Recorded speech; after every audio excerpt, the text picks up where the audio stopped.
आज धरापृष्ठ अवतरण कर बाबा श्री गणेश जहाँ नहीं चलचंचल हो उठी सर्वपुर पल्ली। आज समस्त पूजा मंडप पूजा पाँच बाबा गजानन।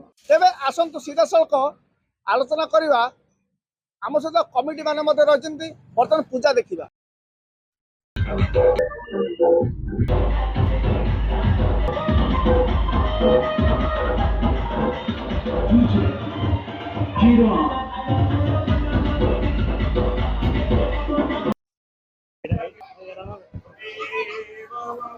आज प्रभु गजानन धरा पृष्ठ अवतरण करिसंती। पूजा होम बलिदान इत्यादि पूजा अर्चना चली। बहुत जन समागम हेबे। वर्तमान तो पूजा आरंभ होईची। संध्यारे बहुत जन समागम हेबे। तेरे प्रति वर्ष बेले चलित वर्ष किमती मूर्ति रही एवं लोक उत्साह किमती करेंगे।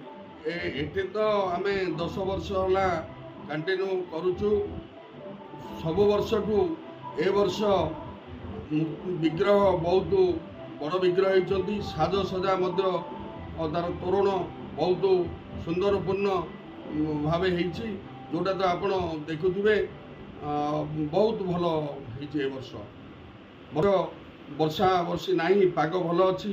जनसाधारण आसी प्रभु गजानन को दर्शन करने बड़ मुखर हो उठी। पूरा सहर उपखंडर थी अरविंद नगर में बास कर आसुवा दीर्घ वर्ष धरिकी समाजसेवी श्री धरणधर पण्डा दीर्घ 10 वर्ष धरी एठार गजानन पूजा कर नाई लोक बाबा को दर्शन करने भिड़ छुटुची। तेना प्रति वर्ष ठार चलित वर्ष आकर्षणीय मूर्ति तैयारी साजसज्जा बहुत सुंदर भाव कर अधिक अधिक लोक भिड़ जमीबार आशा बांधि श्री समाजसेवी। गंजाम रवि मिश्र नक्षत्र।